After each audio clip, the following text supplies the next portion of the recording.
Clave, ¿cierto?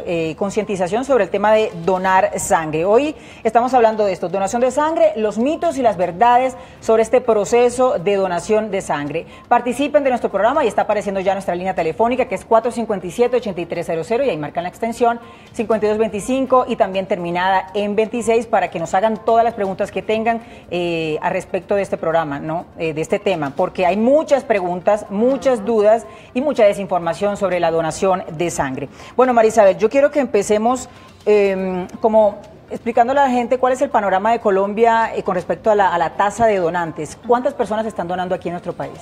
Bueno, mira, yo quisiera arrancar diciendo que Colombia es un país tremendamente solidario. En Colombia tenemos una donación de 16 por cada 1000 habitantes. Eso en el panorama nacional. En algunas ciudades es un poco más alto, en algunas ciudades es un poco más bajo, pero en general estamos en 16 unidades por cada 1000 habitantes. Eso quiere decir que se dona con frecuencia, pues mejor dicho, donamos al menos una vez. Lo que queremos es que la gente vuelva a donar porque eso es lo que nos diferencia con otros países. ¿Cuáles son las ciudades que más donan, por ejemplo? En donde más se dona, Bogotá, seguido de Medellín, le sigue además Barranquilla, le sigue Cali.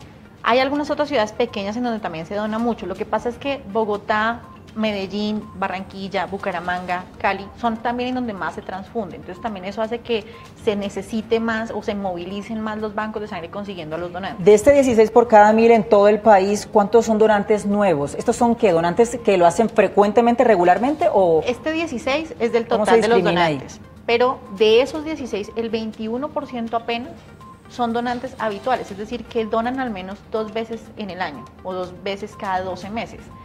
Los demás, el restante 79% casi, sí, es básicamente donantes que van una sola vez.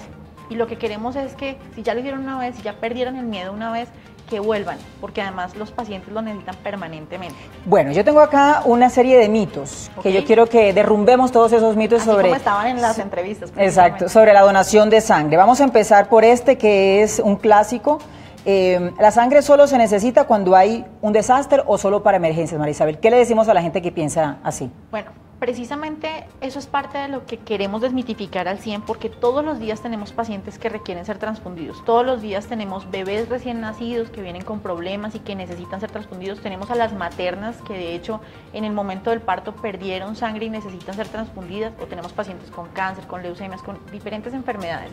Entonces ese es un mito tremendamente importante, no solamente en catástrofes se necesita sangre y no solamente mis familiares necesitan sangre todos los pacientes que a diario tenemos en los hospitales y clínicas del país. Sí, esa es una de las cosas que siempre pensamos, yo no dono ahora porque la gente siempre se espera para cuando un paciente, un pariente, un familiar tenga algún inconveniente o necesite la transfusión de sangre, ahí estoy yo.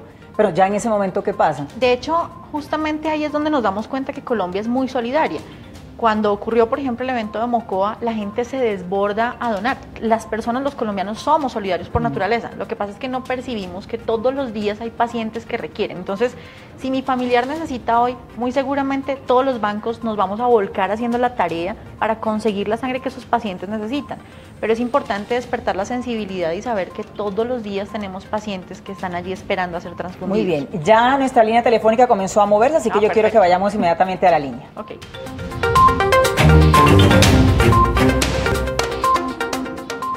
Hola, buenos días, ¿con quién hablo? Hola, buenos días, con Marta. Hola Marta, ¿cómo estás? Bien, sí señora, gracias. Bueno, cuéntanos, te escuchamos. Es que yo tengo una duda sobre la donación de sangre. Sí señora, cuéntanos. ¿Uno queda muy débil después de que dona sangre? Muy bien, Marta, otro de los mitos. Sí, es tema, cierto. ¿Queda uno débil después de donar sangre? No, realmente no se queda débil, pero ahí podemos abordar otro que es importante y es que idealmente no se debe ir a donar sangre en ayunas o con ayunos prolongados, porque suele ocurrir y se confunde con exámenes de laboratorio, entonces yo me voy en ayunas para que sea mejor la cosa y resulta que no. Para donar sangre es importante haberse nutrido bien y tomar suficientes líquidos, pero no es cierto que se quede débil porque además lo que se extrae es una mínima fracción de lo que tenemos circulando en el cuerpo.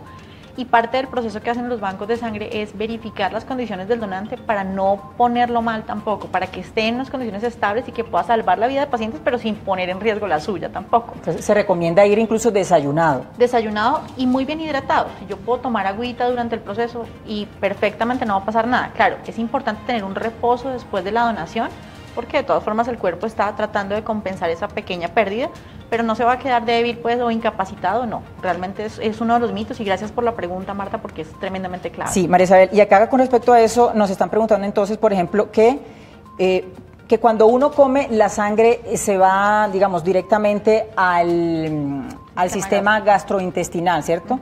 Y que eso entonces puede como realentar un poco el proceso de la extracción de sangre. ¿Eso qué tan cierto es? No, no es verdad porque todo el tiempo nuestro cuerpo tiene sangre circulando y necesitamos que esté así para que todos los tejidos estén allí vivos. Entonces, el cuerpo es muy inteligente y sin duda alguna distribuye perfectamente toda la sangre por todo lado, pero la circulación no se hace más lenta después de comer. En este caso precisamente, el tiempo de extracción es exactamente igual para todo el mundo, depende mucho del calibre de la vena, que es más gruesa o más delgadita, entonces por eso fluye más rápido a veces la donación en unos donantes que en otros. Depende de otros factores, pero no de otros factores, pero no de la alimentación. Muy bien, vamos nuevamente a la línea. Hola, buenos días. Hola. Hola, ¿cómo estás? Hola, buenos días, ¿cómo están? Muy bien, gracias. Gracias por comunicarte con nosotros aquí en directo y te escuchamos. Cuéntanos. A ver, mira, es que yo quiero preguntar si es verdad, pues es un mito, ahora sí es cierto, que si cuando uno dona sangre, si uno es gordito, va a engordar más. No, que se va a engordar más si dona sangre. Ese es otro, o sea, ¿se engorda uno o se adelgaza? O se adelgaza. En realidad no ocurre ninguna de las dos cosas. Ni te engordas ni te adelgazas, no va a ocurrir con la donación. Lo que suele ocurrir es que, por la pregunta precisamente anterior, por eso es que se suma o se alimenta este mito. Porque si yo me voy a poner débil, entonces mejor como mucho después de la donación. Pues claramente te vas a engordar, pero por lo que ingeriste, no por propiamente el proceso de donación. Ni te engorda ni te adelgaza, al revés. Vuelvo y repito, el sistema y el cuerpo es tan inteligente que equilibra todo perfectamente, entonces no es cierto eso y sí se contribuye a rescatar a otras personas que están necesitando. No afecta para nada el peso corporal, la parte corporal de la persona. Para la parte corporal precisamente el Instituto Nacional se encarga de generar lineamientos para que los bancos cuiden también a los donantes y cuiden a los receptores, entonces una de las cosas que se busca es hacer unos exámenes físicos en los donantes para evidenciar que su índice de masa corporal sea el adecuado para que no lo descompensemos cuando done. Entonces, después de eso viene un proceso de recomendación como hidrátese, coma fruticas, lo normal de todos los días, no se vaya a comer lechona después de donar, por ejemplo, mantenga una dieta normal y con eso es suficiente, pero además cuidamos la salud de los donantes. Muy bien, María Isabel, estamos hoy hablando sobre la donación de sangre, desbaratando y derrumbando todos esos mitos que hay con respecto a este tema de donar sangre. Quiero aprovechar para saludar a todos nuestros televidentes, a la gente que nos sigue a través de nuestras plataformas digitales, en Facebook Live, que nos siguen muchísimo. Los saludo a esta hora desde nuestros estudios aquí en directo en Canal Capital y espero sus comentarios, sus opiniones, sus preguntas, todo lo que nos quieran decir. Aquí estamos y propuestas, también temas que nos quieran proponer. Aquí estamos pues pendientes de sus comentarios. Vamos con una llamada, producción. Tenemos una llamada. Hola, ¿cómo estás? ¿Con quién hablo? Buenos días. Buenos días. Nos llaman desde el Banco Magdalena, ¿no? Sí, nena, te hablo del Banco Magdalena y mi nombre es Lastenia de León. Tengo 52 años y quería preguntarle a la doctora qué me pasó a mí porque en mi vida nunca había donado sangre. Pero ese día el papá de una amiga lo iban a operar del corazón y me pidió el favor. Entonces yo fui, doné sangre, yo me sentí bien, tipo 2 de la tarde, salí, cuando llegué al 4º piso donde yo vivo, me desmayé, no supe de mí, cuando me desperté, empecé a sudar, eso era como un caballo sudizo, salía sudor por todos los poros, y demoré como unos 3 o 4 días mareada, entonces no sé qué pasó ahí. Ahorita hay un muchacho que necesita sangre, pero tengo miedo porque yo dije, uy, no, esa experiencia fue horrible. Entonces quisiera saber qué me pasó, por qué me pasó eso a mí. Vale, muy clara la pregunta. Bueno, y vamos a responder, ¿qué pudo haber pasado ahí, María Isabel? Es una descompensación, se llama reacción vasovagal, es muy común, de hecho hubo un desequilibrio allí, probablemente en los exámenes no se pudo evidenciar que pudiese darse esa descompensación. El propósito en este instante, no recuerdo exactamente hace cuánto fue el evento, pero en este momento parte del lineamiento es que los bancos de sangre hagan seguimiento a sus donantes cuando tienen este tipo de reacciones, para que precisamente el donante no se sienta solo y no quede con esta sensación traumática. Es lógico que después de un evento como este yo no quiera volver a donar porque me dé miedo, es perfectamente razonable, Pero es importante también dejar claro que no es el común de las situaciones, o sea, que puede ocurrirle a una persona, pero eso no quiere decir que le vaya a ocurrir a todas las personas que donen, porque este evento precisamente es un desequilibrio que probablemente no fue posible detectarlo previamente, pero es muy poco común. De hecho, ocurre en 1 de cada 1000 donantes, entonces no es lo más común. Pero sí es importante que tenga todas las precauciones y que se cuide y que si no puede donar en este instante, nos ayude a promover la donación con otras personas. Muy bien, muy bien. A propósito de eso, María Isabel, yo quiero que le cuentes a la gente cómo es el proceso de la donación de sangre. Otra de las preguntas es, ¿duele? ¿Es doloroso? ¿La extracción de sangre cómo es? Explícanos cómo es todo el proceso desde que uno llega allí, le hacen el cuestionario, los exámenes, bueno, todo. Yo me iría un pasito antes inclusive, porque antes de llegar al banco, lo que yo debo hacer como potencial donante es hacerme una autoevaluación, sobre todo verificando que estoy en condiciones aptas para donar, porque vuelvo y repito, esta sangre la recibe un bebé. Entonces, finalmente, a través de la sangre yo sí le puedo pasar todos mis comportamientos, ¿cierto? Si yo tuve sexo inseguro, por ejemplo, se lo estoy transmitiendo también a un bebé. Entonces, la primera parte fundamental es que yo haga una autoevaluación y que yo diga, si yo he tenido unas condiciones de vida saludables, yo puedo beneficiar a otros. Lo siguiente es que se acerca a un banco de sangre, le van a hacer una entrevista, haciendo unas preguntas claramente. ¿Estos bancos de sangre dónde están? Estos bancos de sangre están ubicados en básicamente 20 ciudades del país y algunos municipios puntuales. El directorio está publicado en la página web del Instituto Nacional de Salud en www.ins.gov.co. Allí se pueden acercar porque además los bancos ahora también se mueven mucho hacia la gente, entonces es común encontrarlos en centros comerciales, por ejemplo, o en las empresas o en los colegios o universidades, pues promoviendo la donación. Entonces yo llego al banco, me hacen una encuesta donde me preguntan precisamente condiciones físicas, de salud, y después de eso hay una entrevista con un profesional de la salud que se encargará de evaluar que yo esté cumpliendo con todas las condiciones, pero que además la donación no me perjudique.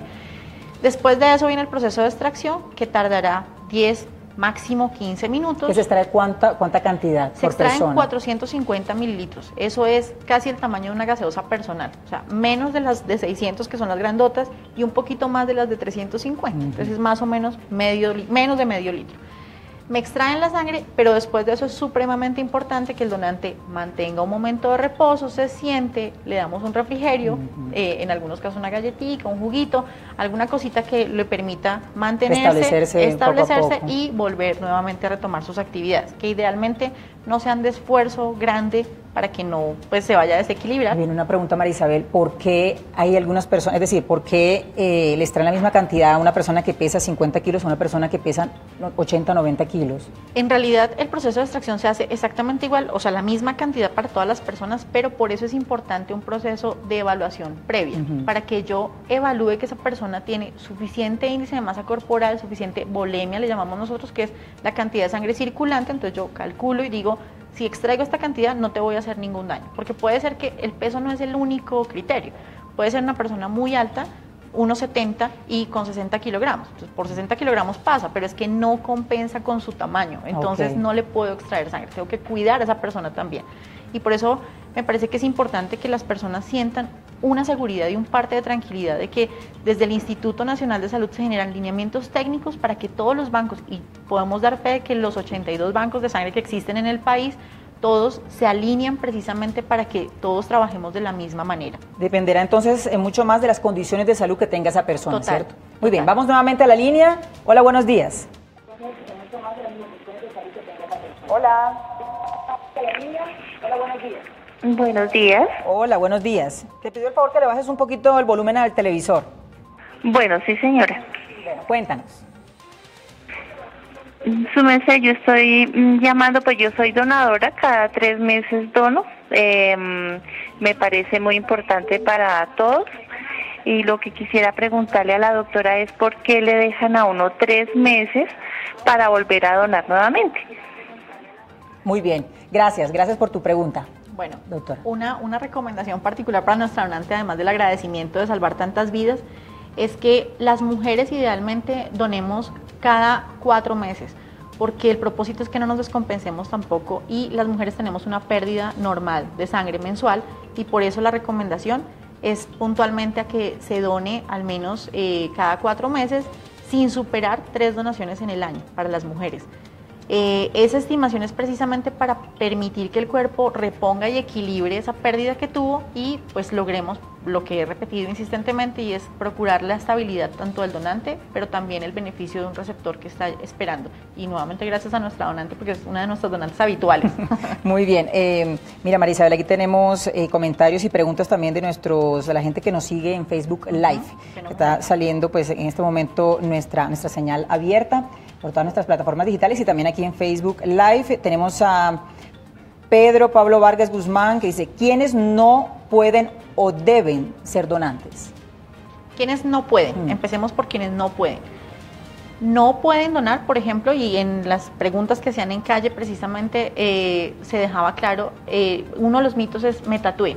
No puedo donar si acabo de tatuarme, por ejemplo, o si acabo de tener una intervención quirúrgica o piercing, por ejemplo, o intervenciones dentales inclusive. La idea es que estas personas permitan un plazo, un tiempito, por ejemplo, en tatuaje, 1 año después del tatuaje, se pueden acercar y pueden donar sangre sin ningún problema. ¿Quiénes no pueden?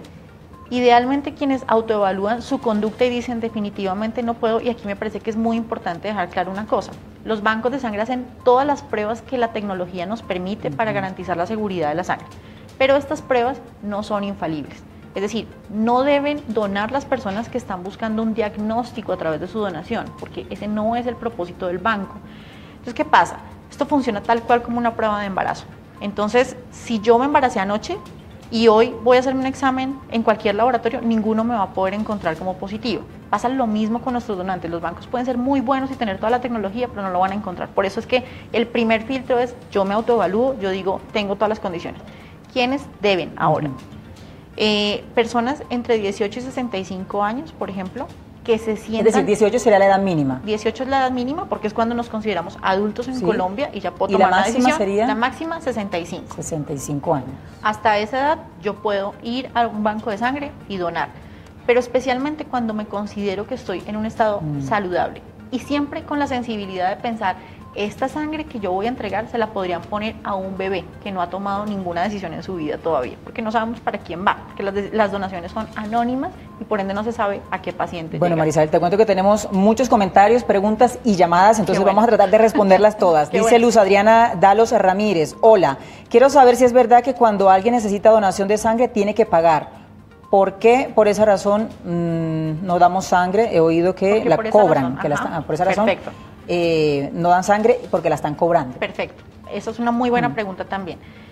Cuando un paciente requiere ser transfundido, hoy día en Colombia la salud es un derecho fundamental. Entonces, claramente no debe, los familiares, los amigos y allegados no son los responsables de conseguir los donantes. Ahora, la sangre per se no tiene ningún precio, no tiene ningún valor económico, pero lo que se cobra son los procedimientos adicionales que se hacen, precisamente las pruebas, la bolsa, el material en el que está hecho la bolsa, la puesta, la transfusión como tal, todos los procesos adicionales, eso es lo que se cobra. Pero si una persona dice, me están obligando a donar para que atiendan a mi paciente, eso, por ejemplo, es un acto ilegal y se puede denunciar. Instituto Nacional de Salud tiene abiertas todas las cadenas también para que nos denuncien ese tipo de casos y nosotros hacemos investigación. Muy bien, vamos nuevamente a la línea. Hola, ¿con quién hablo? Muy buenos días. Buenos días, ¿cómo estás? Muy bien, habla Humberto Cano. Hola, Humberto, cuéntanos. Sí, aquí escuchando atentamente lo que están diciendo sobre los donantes de sangre.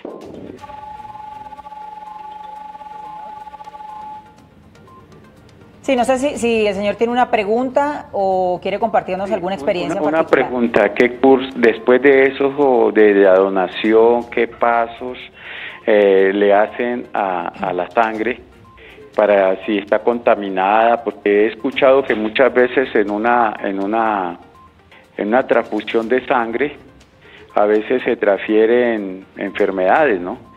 Entonces a veces uno piensa eso de que si le hacen verdad un tratamiento, como está diciendo la dama ahí, que cobran son los procedimientos, entonces qué tan legítimo puede ser y tan saludable es una transfusión.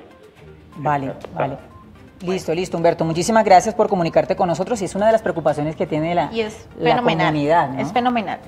La transfusión, también es importante decirlo, es una de las últimas alternativas, es decir, el médico debe transfundir cuando ya no quedan otras alternativas, porque el propósito no es transfundir indiscriminadamente, porque eso también puede afectar la vida de un paciente. Sí existen unos riesgos asociados, aun cuando los bancos hacen pruebas todo el tiempo. Entonces, ¿qué pruebas se hacen obligatoriamente? Se hace prueba para VIH, hepatitis B y C, sífilis, Chagas, otro evento que nadie conoce solo en banco y es HTLV. Ese tipo de virus que se buscan allí en la sangre o de parásitos es precisamente para mitigar la probabilidad de que se transmita una infección a través de la sangre a un paciente. ¿Existe el riesgo? Sí, por eso es que promovemos siempre la donación de sangre en personas que se sientan sanas para hacerlo, porque aunque los bancos hacen todo lo que está a su alcance, existe un mínimo riesgo. Ahora, una cosa que me parece pertinente también aclarar es que no pasa con tanta frecuencia como se piensa, que se transmiten infecciones todo el tiempo por la sangre. No, en realidad en el mundo entero todavía se siguen transmitiendo infecciones ocasionales, muy rara vez, cada vez menos, pero existe un riesgo y no podemos desconocerlo. Por eso es que es tan clave que los donantes, la fuente fundamental es que el donante sienta motivación netamente altruista, querer salvar vidas, pero sin esperar nada a cambio, sin esperar nada, incluyendo ni pruebas ni nada. Muy bien. Producción, no sé si tenemos tiempo para una llamada, nos toca ir a la pausa. Bueno, vamos con la llamada. Hola, buenos días. Buenos días. Buenos días. ¿Cómo está? Bien, señora. Bueno, le escuchamos. Mira, quiero preguntar, yo soy donante y acabo de cumplir 50 años, ¿cuántas veces al año puedo seguir donando sangre? Muy bien. Y eso nos lleva a la pregunta, ¿cuántas las mujeres y cuántos los hombres pueden donar?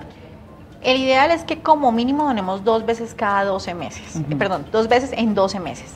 Los hombres pueden donar cada 3 meses sin superar 4 donaciones en el año, ese es el propósito, y las mujeres podemos donar cada 4 meses sin superar, ideal, 2 donaciones al año. 3 veces al año la mujer, sí. Por el tema por discurso el tema de la las menstruación, pérdidas, sí. ¿cierto? Entonces, el propósito es, el señor que acaba de llamar perfectamente puede seguir donando, idealmente 3 veces al año máximo, hasta los 65 años. En los 65 años le diremos muchísimas gracias y nos sirve como promotor para que cuente su experiencia con otras personas. Bueno, y María Isabel, ahora que tú estabas conversando, contándonos de los controles para evitar las enfermedades, yo quiero que después de la pausa hablemos precisamente de eso, los controles que adelanta el Instituto Nacional de Salud con respecto a todo el material que se utiliza para extraer la sangre, que es una preocupación bien grande que tiene la gente. Hacemos una pausa y ya regresamos, pero antes el dato. Miren, en la actualidad hay 900.000 donaciones por año, con lo que se beneficia a más de 300.000 pacientes, en su mayoría crónicos. Buen dato del Instituto Nacional de Salud. Pausa y volvemos.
Bueno, gracias por seguir con nosotros aquí en directo. Hoy estamos hablando de la donación de sangre. Estamos desvirtuando y derrumbando esos mitos que hay alrededor de este tema. la donación de sangre. En la primera parte hemos hecho como un panorama, hemos explicado bien el panorama de cómo está la tasa de donantes aquí en Colombia. Les quiero resumir esto: 16 por cada 1000 personas están donando aquí en Colombia. 21% lo hacen habitualmente, es decir, 2 veces al año, y un 79% más o menos una vez al año. Por eso el llamado es a que se haga mucha conciencia sobre este tema de la donación de sangre y que no vayamos a donar una sola vez, sino que seamos donantes regulares, donantes frecuentes. Y soy curiosa de saber cómo se está moviendo la red social, Salma, nuestras redes sociales, así que le doy paso a usted para que nos cuente si hay preguntas, comentarios. Así es, Luz Helena, muy buenos días para ti, para nuestra invitada, para todas las personas que nos están, como bien dices, enviando todas sus inquietudes y comentarios. Aquí tenemos algunas que nos envían con el hashtag En Directo Capital. María nos dice: ¿a qué se debe que las personas que presenten trastornos mentales no puedan donar sangre? Una de las preguntas que nos llega a esta hora a través de Twitter. La segunda pregunta que tenemos para el día de hoy es: ¿cómo sé que esos puntos de donación en la calle no van a hacer negocio con mi donación? Que es uno de los miedos o de los mitos más recurrentes que tienen las personas en las calles cuando ven los puntos de las campañas de donación. Y la última pregunta que tenemos, ya la doctora nos ha dado luces al respecto, y nos dice Antonio: ¿hasta qué edad se puede ser donador de sangre? Son algunas de las inquietudes, Luz Helena, que tenemos a esta hora. Recuerden que pueden vernos a través de Facebook Live, a través de Twitter en Periscope y también en todas nuestras plataformas digitales. Luz Helena, sigamos con nuestra invitada. Sigamos con nuestra invitada, es que estoy aquí mirando, Salman, los comentarios. Hay muchos comentarios, por fortuna, y preguntas también, muchas dudas que tienen la gente que nos está siguiendo a través de Facebook Live, por ejemplo. Ya vamos a ir con ellos, pero vamos a responder aquí a uno de nuestros tuiteros. Trastornos mentales, las personas que tienen trastornos mentales, ¿por qué es que no pueden donar, Marisabel? Realmente porque necesitamos un proceso consciente de autocuidado. Entonces una persona con trastorno mental no es consciente de todas las decisiones que va a tomar, ni de todas las condiciones y conductas que ha tenido. Es por eso que nos limitamos con estas personas. Muy bien, vamos acá con las preguntas que tienen nuestros seguidores en Facebook. Está aquí, veamos. ¿Cuáles son los puntos de donación? Por ejemplo, yo me encuentro en el centro de la ciudad. Respondámosle rapidito a Stephanie Hernández. Importante que revisen la página web del instituto, porque los bancos de sangre se mueven con muchísima frecuencia y el centro, depende de qué parte del centro también estemos en Bogotá. Muy bien. Carlos Alberto Ramírez Correa: no quedó claro quiénes no pueden donar, digámoslo. Entonces, quienes no tengan en este momento un estado de salud bien, o sea, una buena condición de salud, y que además por su autocrítica o su autoexamen consideren que pueden poner en riesgo a una persona. Perfecto. Nos dice acá Jairo Eduardo Leaño Moreno: yo puedo donar sangre, pero soy diabético tipo 2 con insulina. No puede donar sangre una persona, por ejemplo, con diabetes, no porque se transmita alguna enfermedad allí con la sangre, sino porque se pone en riesgo al donante. Entonces, ni con hipertensión, ni con diabetes, ni con ninguna enfermedad crónica, ninguna enfermedad idealmente debería ser donante. Muy bien, y Anderson Pardo nos dice: muy buena la aclaración de esos mitos que tanto daño hacen a la donación de sangre. Gracias a todos por sus comentarios, aquí estamos muy pendientes, sigan escribiendo. Vamos a la línea. Hola, buenos días. Hola. Hola. Hola, buenos días. Buenos días. ¿Cómo estás? Bien, señora. La pregunta es la siguiente. De 10 años para acá yo era donante, y de 10 años para acá me dicen que por ser hipertenso no puedo donar. Entonces mi pregunta es: yo más o menos 25 años atrás vengo hipertenso y antes me recibían la donación. ¿Por qué ahora no? Muy bien, doctora. Bueno, básicamente porque hemos cada vez alineado más a los bancos y cada vez hacemos más controles para garantizar la seguridad no solamente del receptor, sino también del donante. Por eso es que en este momento no permitimos la donación, aun cuando hace 10 años de repente sí se permitiera. Entonces en este momento es para seguridad del donante. Muy bien, mito. Vamos con mito. ¿Me puedo contagiar con el virus del VIH u otra enfermedad por donar sangre? No, desmitificado al 100%, porque todo el material que se utiliza con los donantes es nuevo y estéril. No hay posibilidad de que yo me infecte con nada cuando dono. Ok, es decir, todo es completamente estéril, el material que se utiliza y que se emplea es completamente, lo hacen siempre por primera vez. Siempre es un material nuevo. No va a tener ningún riesgo de contaminación de nada. Y retomando una pregunta que hacía alguien en Twitter, les puede dar tranquilidad porque los puestos móviles que están viendo por allí en centros comerciales y demás y que captan sangre, también pertenecen a un banco de sangre. Todo esto tiene un control estatal. Instituto Nacional de Salud da alineamientos técnicos, pero el INVIMA verifica que los bancos de sangre cumplan tanto en sus sedes como en las campañas móviles que se realizan. María Isabel nos pregunta: ¿las mujeres con la menstruación ¿Pueden donar? Idealmente no, idealmente es mejor esperar a que pase el periodo para que puedan ir a donar, para que precisamente se cuiden y no se descompensen. Muy bien, vamos a la línea. Hola, ¿cómo están? Aló, buenos días. Buenos días. Doctora, qué pena, mire, es que yo quisiera hacer una pregunta, pero no sé si tenga mucha relación con esta cuestión de la donación de sangre, pero de pronto a ver si me dan una guía. Yo soy una persona que sufre, yo soy mayor de 65 años y tengo una leucemia. Lo que pasa es que ya me hicieron prueba con mis hermanos y con mis hijos y hijas y no tengo compatibilidad ninguno para un trasplante que me van a hacer. No hay en ninguna parte donde yo pueda, con esas muestras de sangre o algo, buscar una compatibilidad con la sangre mía para ver si hay alguna posibilidad que me hagan un trasplante. O sea, si podemos orientar al televidente. Sí, podemos orientarlo diciéndole que en el Instituto Nacional de Salud y en efecto trasplantes es primo de bancos de sangre, entonces por eso nos podemos permitir dar alguna línea allí. Las IPS trasplantadoras también hacen todo su esfuerzo para mantener unos listados de donantes y apenas tengan seguramente compatibilidad va a poder entrar allí. Sin embargo, hay una parte en la página web del Instituto Nacional de Salud donde podemos aclarar puntualmente esa inquietud. Le pediría que nos escribiera en www.ins.gov.co. Allí hay una parte de contáctenos y podemos resolver puntualmente esa inquietud. Doctora, ante las personas que usted nos explicaba ahorita que no podían donar, a mí me parece que podemos explicar también, me parece clave, las personas que están tomando medicamentos, las que tienen algún tipo de tratamiento y están tomando medicamentos, ¿no pueden o si están controlados con esos tratamientos sí podrían donar? El propósito es con enfermedades crónicas abstenerse de donar. Medicamento depende, porque es que en Colombia un medicamento puede ser el acetaminofén, que lo tomamos con alguna frecuencia, o la buscapina, o el ibuprofeno, cualquiera de estos medicamentos. Entonces, abstenerse de donar es las personas que tengan un tratamiento crónico, hipertensión, tiroides, diabetes, por ejemplo. Ese tipo de personas es mejor que se abstengan, pero que no queden con una sensación traumática que no pueden donar, porque pueden ser promotores de la donación. Y, por ejemplo, alguien que haya tomado licor o algún tipo de estupefaciente, no debe donar hasta que haya pasado el efecto del alcohol o del estupefaciente. Precisamente. ¿De cuánto tiempo, Marisabel? Pues idealmente, en el caso del alcohol, 72 horas, en el caso de alguna sustancia psicotrópica, idealmente más de una semana, pero además, si perdió conciencia de lo que hizo durante la sustancia, es mejor que se abstenga de donar, al menos 6 meses, porque el problema no es la sustancia psicotrópica, el problema es lo que hice con el efecto de la sustancia o del alcohol inclusive. Sí, hay una cosa que yo quiero que le digamos a la gente, Marisabel, y es cuántas personas o cuántas vidas se salvan aquí en Colombia precisamente por donar sangre. Pues al año salvamos al menos 300.000 vidas como mínimo, pero realmente la cifra supera ese número. Cada donante, y eso es un dato muy importante, cada donante con una sola extracción de esos 450 mililitros puede salvar hasta 3 vidas.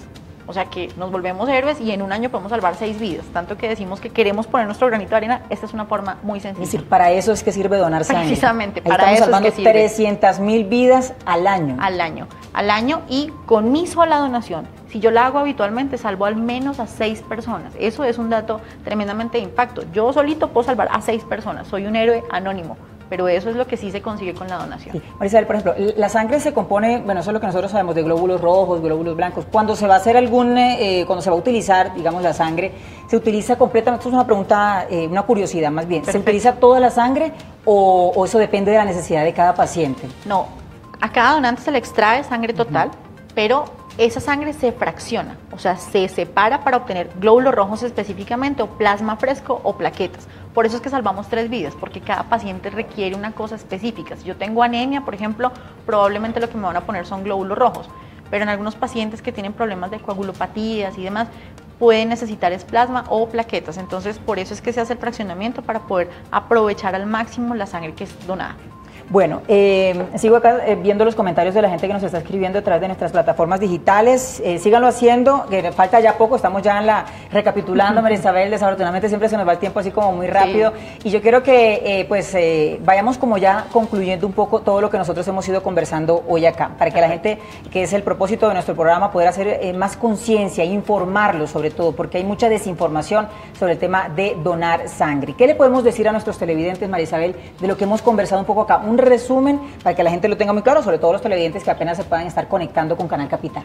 Un resumen así muy general es: la donación de sangre beneficia a muchas personas que están en situación vulnerable. Es importante que yo tenga conciencia de eso, pero que además donar sangre, y con los controles que se hacen hacia los bancos, donar sangre no debe afectar al donante. Al contrario, lo que queremos es que se sienta feliz de haber salvado vidas, y que todos los pacientes necesitan, o un montón de pacientes necesitan a diario ser transfundidos. Entonces, entre más sensibles seamos, y además que recordemos que una donación no es suficiente, sino volver, que se nos vuelva un hábito, es lo fundamental que nos podría ayudar a salvar muchísimas vidas y que no se nos queden pacientes por falta de sangre. La idea, yo creo que reiteremos ese llamado porque la idea que tiene el instituto y que tienen aquí en el país es que haya donantes nuevos, ¿cierto? El tema es que siempre está el donante que dona una sola vez y ahí se queda. Exacto, estamos llenos de donantes nuevos. Lo que queremos es justamente que esos que ya liberaron su miedo por una vez, vuelvan siempre a donar. Entonces es tremendamente importante, tremendamente clave que la gente pierda el miedo, que se acerque a los bancos de sangre, que sientan además un respaldo desde el Estado. Instituto Nacional de Salud está al frente como institución gubernamental que depende del Ministerio de Salud, que se apoya con INVIMA precisamente para que podamos entre todos cumplir con la tarea de darle tranquilidad a las personas de que la sangre será bien utilizada y que se hacen todos los procesos de calidad. Sí, mira lo que nos dice acá Luis Alfonso Hincapié Navarrete, dice: soy O positivo o cero positivo, tengo 73 años y quiero donar bajo las siguientes condiciones: que sea transfusión directa y que no se le cobre al receptor. Si tienes 73, sí. Idealmente nos sirve como promotor de la donación porque no queremos desestabilizarlo, y los estudios han demostrado que mayor de 65 años puede tener una implicación para su salud. Entonces, ideal que se abstenga de donar, pero que tranquilo, que para los receptores, independientemente de que él no pueda, para cualquier otro donante, a los receptores no se les cobra la sangre, se les cobra todo un proceso, y además está cubierto por nuestro sistema de seguridad de salud. Entonces, las EPS son las llamadas a pagar eso, no el paciente en particular. Perfecto. Vamos entonces hasta ahora con las conclusiones de nuestro programa, desvirtuando y derrumbando mitos. ¿Cuáles son las verdades sobre la donación de sangre? Aquí está. Frente a la donación de sangre aún subsisten muchos mitos y falta de información. Si no hay catástrofes o emergencias así grandes, no se percibe la necesidad de donar sangre. Ojo con eso. El objetivo de la Red Nacional de Sangre es superar la donación habitual para mantener los inventarios y responder así a las necesidades de todo el país. Bueno, María Isabel, muchísimas gracias por estar con nosotros, por ayudarnos a entender tanto este tema, por informarnos, por sacarnos de tantísimas dudas. No, muchísimas gracias a ustedes por el espacio. Para nosotros es tremendamente importante, y quedan abiertos también los canales del Instituto Nacional de Salud, www.ins.gov.co, para otras inquietudes. Hemos aprendido muchísimo, y ahora que ya sabes todo esto, toda esta información, ¿te animas a convertirte en el héroe de alguien más? Fenomenal. Esa es la pregunta. Gracias por acompañarnos también hoy. Mañana nos vemos con otro tema de interés, como siempre, aquí en directo. Feliz día.